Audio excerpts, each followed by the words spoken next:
없어요. 다만 이제 발톱이 길어 나가면서 죽어져서 나오니까. 만져주세요. 어디? 이거 하고 이거.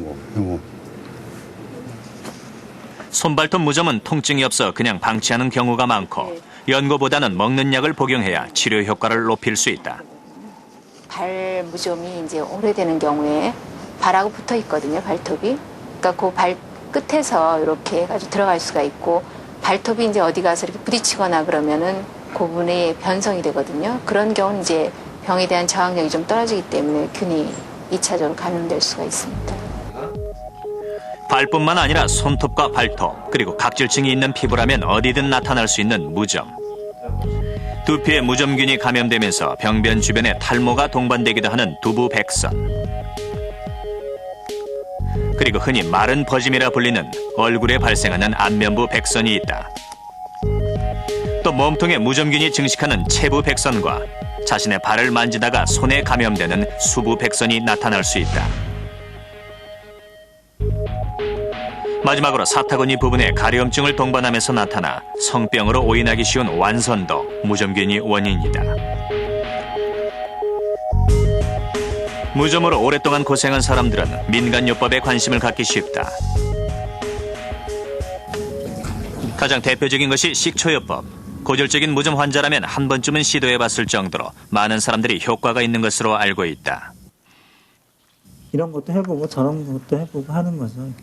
뭐 어떤 사람 뭐 식초가 맞다, 어떤 사람 뭐 또 소주 부어도 맞다 그러는데 뭐 그냥 여러 가지 해보는 거죠. 뭐 오래됐으니까. 어떤 분은 빙초산을 쓰시기도 하고 어떤 분은 이제 먹는 사과 식초나 무슨 과일 식초 같은 거 그런 걸 타서 하시기도 하고 시간도 굉장히 다르거든요. 문제가 되는 거는 그 농도라든가 얼마나 시간을 해야 되는가 그런 그 표준화된 방법이 없어서 되게 치유되는 경우보다는 부작용이 생겨서 오는 경우가 더 많이 있죠.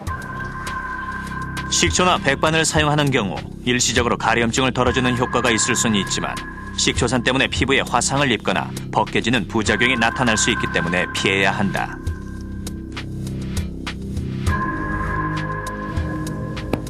가렵다고 해서 무턱대고 긁었다간 큰 화를 부를 수 있는 것이 무좀이다. 한쪽 다리가 퉁퉁 붓고 열이 나면서 입원까지 하게 됐다는 박모 씨. 굉장히 열이 많이 나고 모환이 엄청 심하게 나요. 열이 거의 한 39도에서 안 떨어지더니 다리가 이렇게 붓고 나면은 조금 이제 날이는 듯 하다가 또 그냥 막 모환이 나요. 해열제 맞고 이러니까 열은 떨어지는데 다리가 막 붓더라고. 임파선까지 세균이 침입하면서 다리가 부어오른 것. 이렇게 무좀으로 인한 2차 감염이나 합병증 환자가 드물지 않다. 무좀 상적고 무좀이나 이런 데 틈새를 통해 가지고 독한 병원성이 강한 세균이 들어와 가지고 이제 피부뿐만 아니라 피부 밑에 있는 연조직까지 같이 다 침범을 해 가지고 연조직에 염증이 생기는 거죠. 그래서 피부가 땡땡하게 부어 올라요. 그리고 살도 붓고 그다음에 열도 화끈화끈하고 그래서 어떤 경우에 너무 염증이 부종이 심하게 되면은 저리기가 혈액순환이 제대로 안 돼가지고 저리기까지 하거든요. 그리고 잘못되면 제대로 치료를 안 하게 되면 균이 폐혈증이라고 해서 전신을 돌아가지고 아주 심한 경우에는 사망에 이르는 경우도 있어요. 특히 당뇨나 만성질환으로 면역력이 떨어진 환자는 더욱 주의가 필요하다. 무좀균이 감염되면 쉽게 발병할 뿐만 아니라 완치도 쉽지 않기 때문이다. 금방 안 나니까 더 심해지면서 안 나면서 조금만 방치해도만 막 굉장히 심해요. 당뇨 환자는 한 번 발에 상처가 나면 다리가 계속해서 썩어 들어가는 당뇨성 족부 질환으로 진행할 수 있기 때문에 가벼운 무좀이라도 소홀히 넘겨서는 안 된다. 무좀 환자들이 가장 많이 호소하는 괴로움은 좀처럼 완치가 안 된다는 것이다. 박홍근 씨도 잦은 재발로 발을 건조하게 하고 연고도 꾸준히 발라봤지만 그래도 무좀균이 떨어지지 않고 있다. 이런 경우 치료에 앞서 무좀의 원인을 정확히 파악해야 한다. 무좀의 원인균은 90% 이상이 T 루브럼균과 T 멘타그로 화이트균. 그러나 나머지 10%는 칸디다균에 의해 발생한다. 정확한 원인균을 겨냥한 연고를 써야 치료 효과를 높일 수 있다. 정확한 연고를 선택했다면 그 다음은 꾸준한 치료다. 연고를 2주 정도 발라주면 무좀균은 잘게 조각나면서 사라지지만 무좀균의 씨앗인 포자는 보호막을 치고 일단 숨어든다. 이때 무좀이 완치된 듯 보인다고 해서 치료를 중단하게 되면 숨어있던 포자들이 다시 증식을 시작해 무좀이 재발하기 때문에 무좀균을 박멸하기 위해선 포자가 사라질 때까지 치료하는 끈기가 필요하다.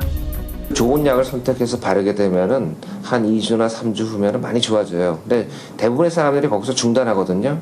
그러지 말고 임상적으로 봐서 좋아졌다 하더라도 2주나 3주는 무조건 바르시는 거예요. 그래서 꾸준히 발라가지고 마지막 곰팡이 씨앗까지 다 죽인다는 거. 그것이 제일 무좀 치료에서는 제일 중요한 거라고 할 수 있습니다.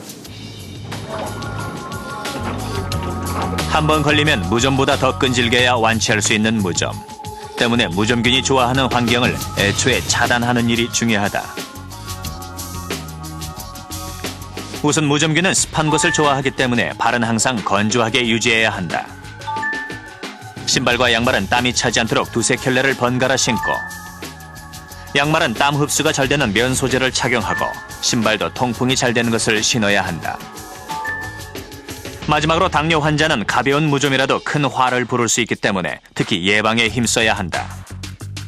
꾸준한 치료와 예방만이 무좀으로부터 벗어날 수 있는 최선의 방법이다. 우리 몸에 노폐물을 걸러주는 장기가 바로 신장인데요.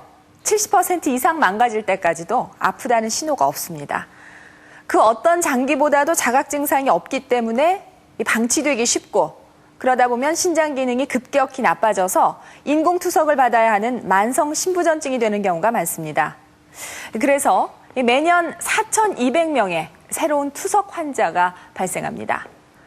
생로병사의 비밀, 다음 이 시간에는 만성 신부전의 초기 증상과 치료법, 그리고 구체적인 예방법에 대해서 알아봅니다.